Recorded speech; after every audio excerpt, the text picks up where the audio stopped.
Recuerden la palabra mayordomía, la manera en que Dios trata con la humanidad a través de la historia. Y vamos entonces a pasar a nuestra primera enseñanza. Buen día.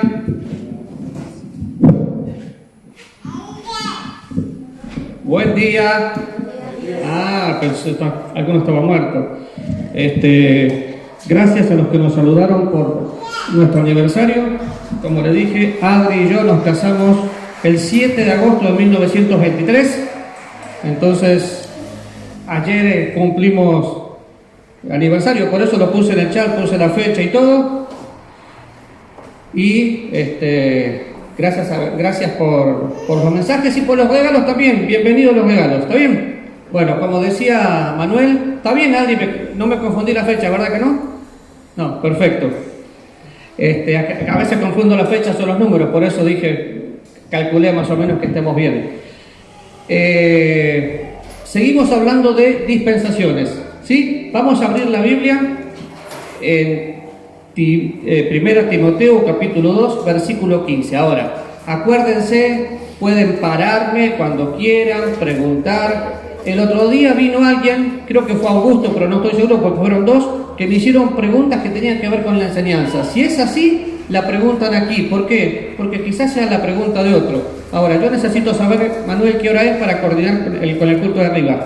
Faltan 12 minutos para las 10. Faltan 12 minutos para las 10. A la hora antes que tenga que yo cortar acá, me avisas. Entonces, vamos a pensar en dispensaciones. Ya hemos visto, dispensaciones son 7 dispensaciones que nosotros creemos. Si usted quiere tener el manual de esto, está bien. Ahora, ¿quién puede leer 1 Timoteo capítulo 2, versículo 15?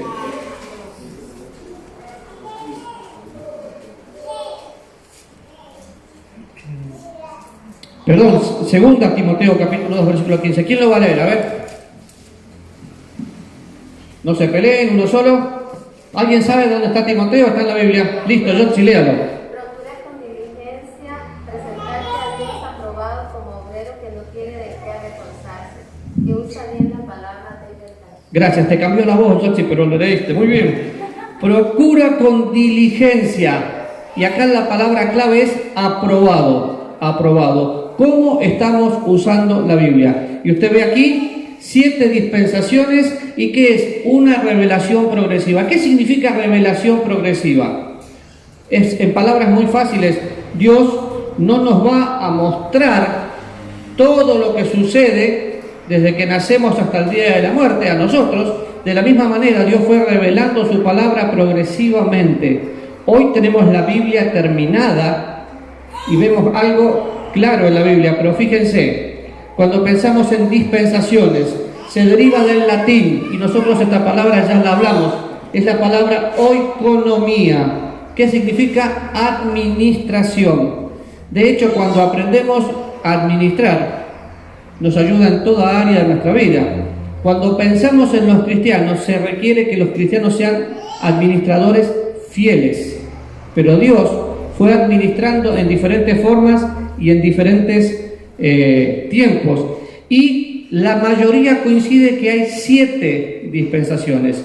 Van a encontrar diferentes posiciones, van a encontrar algunos que ponen la tribulación entre medio, como una dispensación aparte, van a encontrar, entonces serían 8, van a encontrar en la teología diferentes posiciones, pero básicamente la gran cantidad de teólogos que yo consulto creen que son 7, y después de haberlo estudiado estoy de acuerdo. Ahora, el doctor Scofield tiene una Biblia anotada, muy conocida, es uno de los más reconocidos teólogos que defienden eso.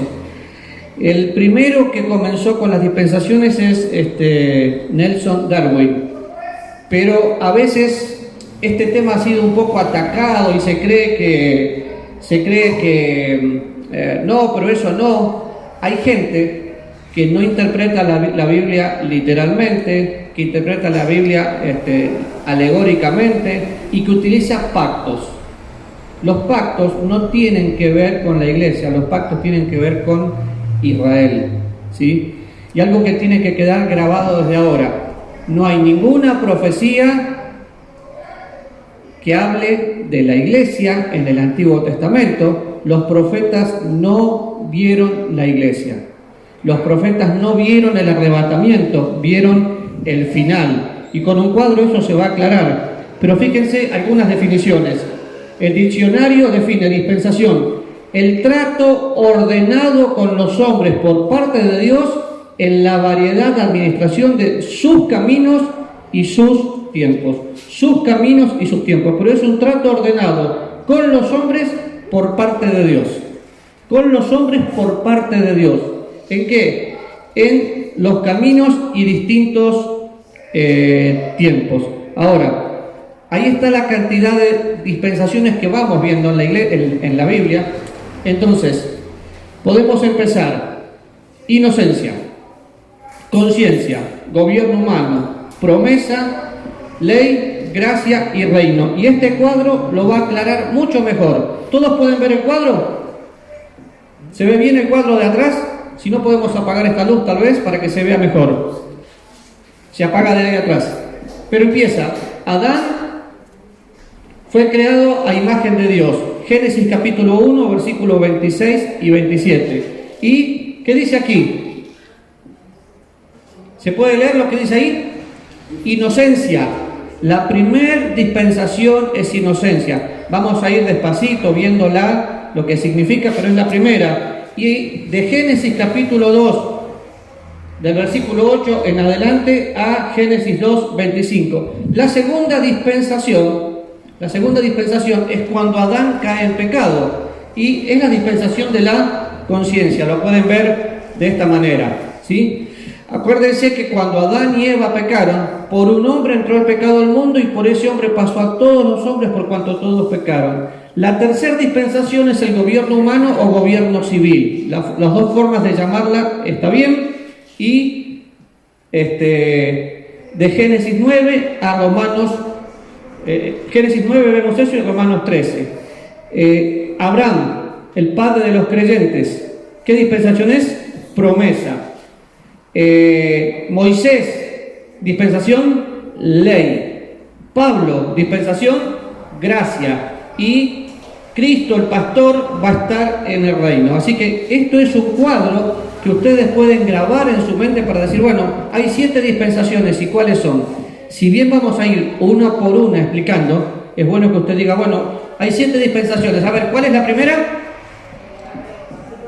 La primera, inocencia. La segunda, la tercera, la cuarta, la quinta, la sexta, la séptima, la octava. Ah, bueno, menos mal. Ahora, fácil, sin que estudiemos nada, ¿qué significa o qué puede caracterizar a la dispensación de la inocencia? ¿Un qué?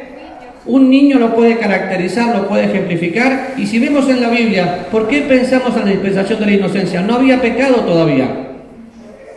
Y después sí hubo pecado. Adán y Eva pecaron, entonces empezó la dispensación de la conciencia. Fueron conscientes de su pecado. ¿Sí? Ahora, vamos a ver algunas definiciones. Como les dije, hay una Biblia que por algunos cristianos es combatida, pero bueno, lamentablemente a veces hay mucha crítica. El doctor Scofield, un teólogo que escribió una Biblia muy linda, dice: un periodo de tiempo durante el cual la humanidad se pone a prueba referente a alguna revelación específica de la voluntad de Dios. Esa es la definición que Scofield da en cuanto al tiempo, ¿sí? Y está hablando de la humanidad puesta a prueba. Me olvidé de traer el cosito ese para marcar. Pero es un periodo de tiempo. Eso dice el doctor Scofield. Vamos a ver lo que dice el doctor Riley. El doctor Riley es el que escribe Teología Básica, Equilibrio en la Vida Cristiana, un escritor excelente que hace un par de años pasó con el Señor. Pero dice: una dispensación es una economía distinguible en el desarrollo del propósito de Dios. Una economía distinguible. O sea, ¿y quiere economía? Administración. También dice: una dispensación del punto de vista divino es una economía, y del punto de vista humano es una responsabilidad en cuanto a la revelación progresiva. ¿Ven que habla de Dios y habla del hombre del punto de vista divino y punto de vista humano? Y tal vez usted dice, pero yo no vengo a la iglesia para estudiar teología, ¿para qué me sirven las dispensaciones? ¿Para qué cree que le sirven? Entender judíos, gentiles, la iglesia de Dios, diferentes épocas. ¿Para qué le sirve? Pastor, para ya saber qué es para mí, qué es para los judíos, qué es para los gentiles. Para aplicar la Biblia, a mi vida, de acuerdo a cómo fue escrita. Muy bien, por eso hay tanta gente frustrada. Eso no quiere decir que nosotros no vamos a sacar principios prácticos de toda la Biblia. Porque, por ejemplo, vamos al libro de Daniel, para darles un ejemplo. ¿El libro de Daniel habla de la iglesia? No, el libro de Daniel no habla de la iglesia, para nada. No dice absolutamente nada que tenga que ver con la iglesia. Pero, si pensamos en un principio práctico del libro de Daniel, era un hombre sin tacha, o sea, íntegro. ¿Podemos sacar un ejemplo para nuestra vida? Sí. Yo esta mañana estaba haciendo mi devocional y es cuando el rey Nabucodonosor quiere poner a Daniel y a sus amigos en el horno. ¿Por qué? Porque no le adoraban. Entonces, miren la respuesta en el capítulo 3, versículo 16. Sadrach, Mesach y Abednego respondieron al rey Nabucodonosor diciendo: no es necesario que te respondamos sobre este asunto. ¿Qué asunto? Querían que se inclinen y le adoren. He aquí nuestro Dios a quien servimos puede librarnos del horno de fuego ardiendo y de tu mano, oh rey, y nos librará. Entonces, yo pienso en Daniel. ¿Tiene algo que ver con la iglesia? No. ¿Puedo pensar entonces que un día van a fabricar un horno y que el presidente de la República me puede meter en el horno? No, es ridículo pensar eso, pero es sabio pensar cómo aplico esto a mi vida. Bueno, fíjense, Daniel lo que dice junto con sus amigos es que Dios puede librarlos del fuego o no librarlos del fuego, porque dice, puede librarnos del horno de fuego, de tu mano, oh rey, y nos librará. ¿Sí? Pero ¿qué veo yo en Daniel? Bueno, veo convicción. Él estaba seguro de quién era su Dios, y si no lo libra, también estaba seguro. Así que tenía una convicción profunda, tenía una convicción propia, una convicción permanente, y no se arrodilló. Así que yo de cualquier parte de la Biblia puedo sacar principios prácticos. Pero otra vez, Rairi en la segunda parte dice, una dispensación del punto de vista divino es una economía y del punto de vista humano es una responsabilidad. ¿Por qué una responsabilidad? Porque yo sé que hoy estamos transitando por lo que nosotros llamamos dispensación de la gracia, ¿sí? O dispensación de la iglesia, y tengo la responsabilidad de anunciar el Evangelio. Recién hablaba con alguien que le falleció un familiar y dije, pero qué dicha que dejó de sufrir porque ahora está en el cielo. ¿Y por qué podemos tener esa seguridad? Porque la Biblia, hoy a los cristianos, nos da esa seguridad. Ahora, Schaeffer, otro escritor, el doctor Schaeffer, dice, una dispensación es un periodo que se identifica por su relación con algún propósito de Dios. Algo para que tengan en cuenta, toda dispensación termina con un juicio, o toda dispensación termina con el fracaso humano. Cuando pensamos en cada dispensación, siempre usted va a encontrar un juicio o el fracaso. También es bueno que piense esto. Cuando pienso en el programa de Dios para con Israel, hubo un reino que fue ofrecido por los profetas, fue ofrecido por los apóstoles, fue ofrecido por Jesús, por Juan el Bautista, por Esteban, y fue rechazado. Ese reino Dios lo pospone para el milenio y está entrando la iglesia. Estamos en un tiempo diferente. Hay muchas cosas que hoy se están haciendo en la iglesia que no tienen nada que ver con la gracia. Entonces, otra vez, Schaeffer dice, una dispensación es un periodo que identifica su relación con algún propósito de Dios. Entonces tengo que pensar, ¿cuál es el propósito de Dios en el tiempo de la iglesia? vivir en libertad. Y libertad es hacer lo que debo, no hacer lo que quiero, pero es vivir en libertad. Ahora, pensamos en el propósito de las 7 dispensaciones y no quiero avanzar sin preguntar si hay alguna duda. Porque veo a Carlita tomando nota, a Vanessa tomando nota, no sé, creo que Augusto está tomando nota, pero lo importante, ¿están entendiendo? Muevan la máscara. Sí, muy bien. Bien.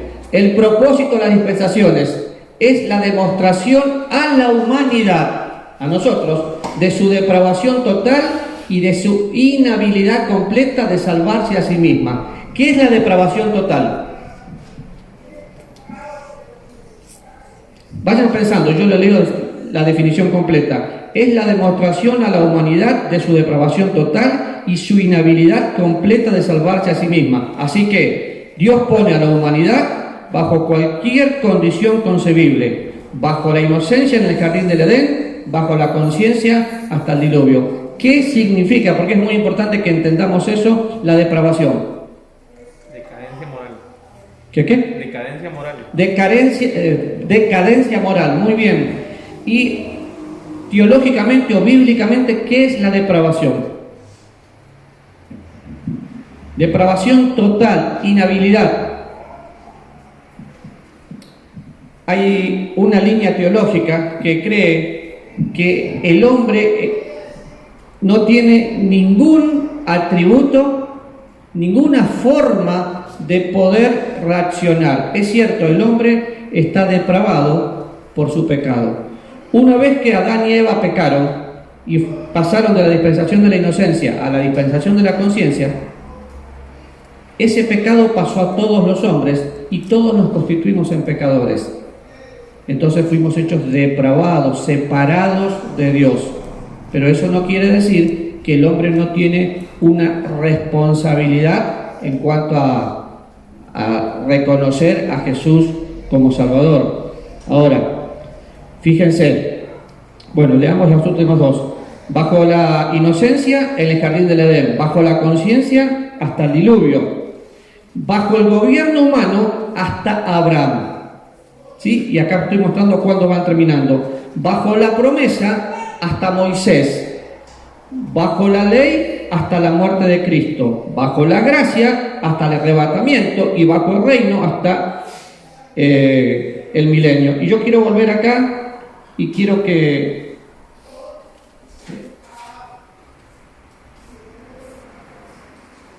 a ver, ahí está. Cuando dice bajo la conciencia, bajo la inocencia en el jardín del Edén, bajo la conciencia hasta el diluvio, ¿qué significa? Acá voy a ver si entendieron. Acá, bajo la inocencia en el jardín del Edén. ¿Vale? Si se acuerdan el cuadrito, Adán y Eva habían pecado cuando nacieron. Pensemos un poquito cuando estábamos en la escuela dominical. Estaba Adán y Eva. No, primero estaba Adán.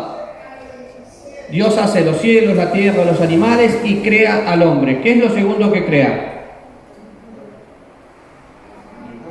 Después del hombre, ¿a quién crea?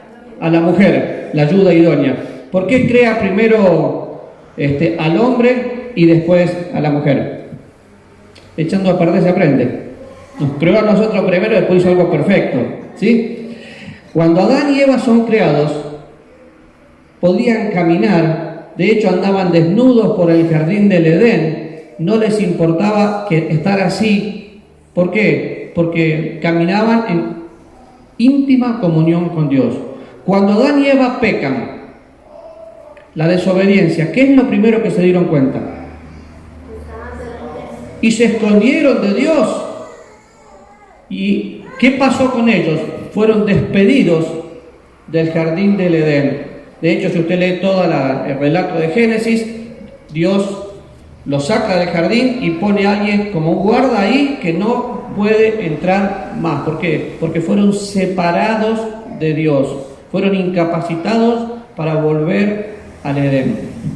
Ahora, ¿qué pasó ahí? Ya tienen conciencia. Se dieron cuenta que habían pecado y Adán le empieza a echar la culpa a la mujer que me diste, y lo que nosotros hacemos hoy, echamos siempre la culpa a otras personas. Y eso sucede hasta el diluvio. ¿Quién estaba en el diluvio? ¿Quién hizo el avión que sacó a la gente del diluvio? ¿Noé hizo el avión? ¿Fue un avión 4x4? ¿Cómo fue el avión? No fue un avión. Bueno, menos mal, me asustaron. Fue un arca. Algo ridículo para esa época, hacer un barco cuando nunca había llovido sobre la tierra, pero lo hizo. Entonces, bajo el gobierno humano, que estaba Noé, hasta Abraham. En Abraham fueron benditas todas las naciones de la tierra. Hay una promesa con doble cumplimiento en Génesis 12. Y desde Abraham hasta Moisés está la dispensación de la promesa hasta Moisés. La Biblia dice que la ley vino por medio de Moisés. Aclaremos también algo, o repitamos algo que muchas veces hemos escuchado. La ley no fue una obligación, la ley fue una proposición y el pueblo aceptó. Ahora, desde la ley hasta la muerte de Cristo, y ahí termina la dispensación y empieza un periodo de transición para poder entrar a la gracia. Y esto es muy importante que les quede grabado y lo vamos a repetir varias veces. ¿Por qué? Porque depende cómo interprete la Biblia, es cómo va a interpretar la gracia de Dios. Entonces, si es hasta la muerte de Cristo y empieza una transición, hay muchas cosas que suceden dentro del Evangelio, Mateo, Marcos, Lucas, que tienen que ver literalmente con la ley y no con la iglesia. Por eso no las practicamos en la iglesia. Según el Evangelio, si a un hombre el ojo le es ocasión de caer, ¿qué tiene que hacerse? Arrancárselo. ¿Cuánta gente habría con un ojo menos? Y si la mano le es ocasión de caer, ¿qué tiene que hacérsela? Fíjese si hay algún banco entre nosotros. Se dan cuenta que todos son principios para nuestra vida, pero no todo es aplicable. Ahora, eso no quiere decir que porque estaba en la ley ya no se puede hacer hoy. De hecho, nosotros tenemos que vivir a la altura de Dios. Cuando yo pienso en la ley que era obligada y pienso en la gracia, hoy tenemos que vivir mucho mejor. ¿Por qué? Porque es a la altura de la medida de Cristo. Ahora, bajo la gracia hasta el arrebatamiento. ¿Cuándo va a ser el arrebatamiento? ¿Podría ser hoy? ¿Qué profecías hay en la Biblia que me hablen del arrebatamiento? En el Antiguo Testamento.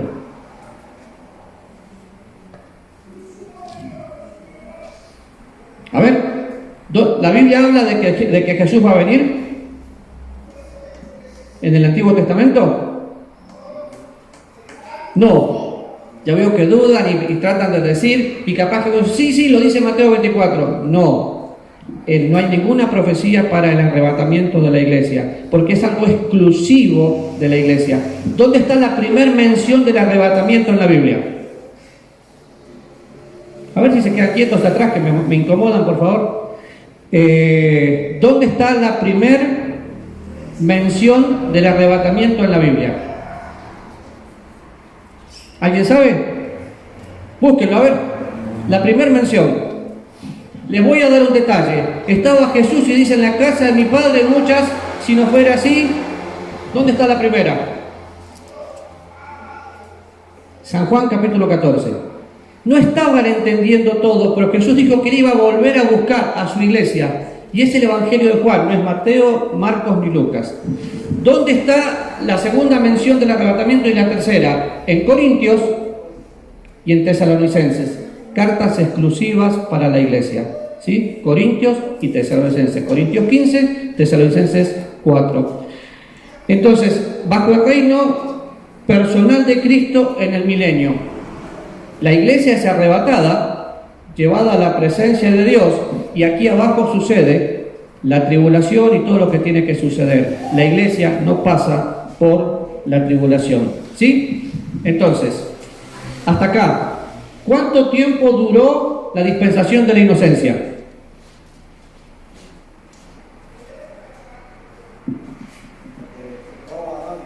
¿Cuánto tiempo duró la dispensación de la inocencia? Nadie sabe. Algunas personas que le ponen fecha están inventando. Nadie sabe cuánto duró. Solo sabemos que la encontramos desde Génesis 1.1 hasta Génesis 3.6. Vayan conmigo a Génesis. Génesis 1.1, en el principio crea Dios los cielos y la tierra. Y acá vemos toda la creación, cuando dice hagamos al hombre, capítulo 2, capítulo 3. Voy al capítulo 3 y aparece Satanás como serpiente, ¿sí? Y está la tentación entre Adán y Eva, y en el capítulo 3, versículo 6 dice, y vio la mujer que el árbol era bueno para comer y que era agradable a los ojos, y el árbol era codiciable para alcanzar la sabiduría, y tomó de su fruto y comió, y dio también a su marido, el cual comió así como ella. Entonces, ¿qué pasó? Fueron abiertos los ojos, y después de esto, Dios los quita de ahí. Ahí se acabó la inocencia de ellos, y empieza la conciencia. ¿Sí? Así que si alguien les pregunta, bueno, la primera dispensación, ¿dónde empieza? Génesis 1. ¿Dónde termina? Génesis 3, versículo 6. Y voy a leer de esto y acá paramos para que hagan cualquier pregunta que tengan. Empezó con la creación del hombre y termina con el juicio. ¿El juicio de qué? La expulsión. ¿Sí? El juicio de Adán y Eva. Fueron quitados del Edén. Acá podemos aprender algo. Romanos capítulo 5, versículo 12 dice que por un solo pecado que cometió un hombre, todos fuimos constituidos pecadores, porque ese pecado entró al mundo. Romanos 3 dice que estamos destituidos de la presencia de Dios. Acá lo vemos claro. Acá está el jardín del Edén. No puedo entrar porque había un querubín cuidando ahí. Estaba destituido. ¿Por qué? ¿Por qué fueron destituidos del jardín del Edén? Porque pecaron. Fue el primer juicio que Dios hace. Entonces, toda dispensación termina con un juicio. Ahí está el juicio. Fueron echados de la presencia de Dios. Esa es la dispensación de la inocencia. ¿Preguntas?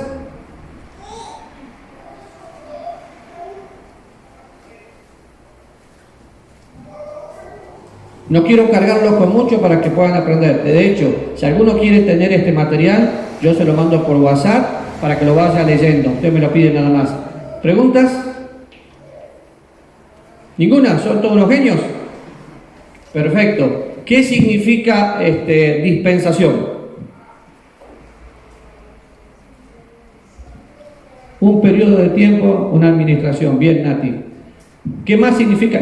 ¿Quiénes son los teólogos que yo mencioné en cuanto a administración?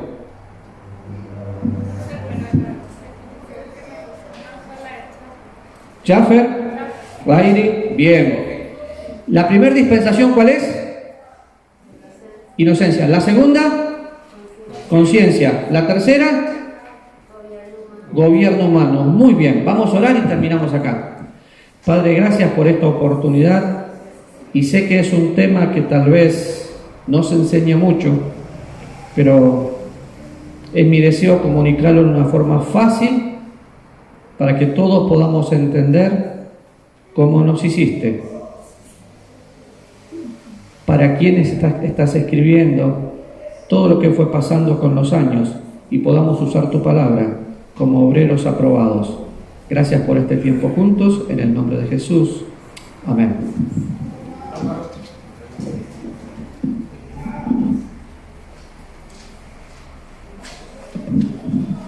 Buenos días.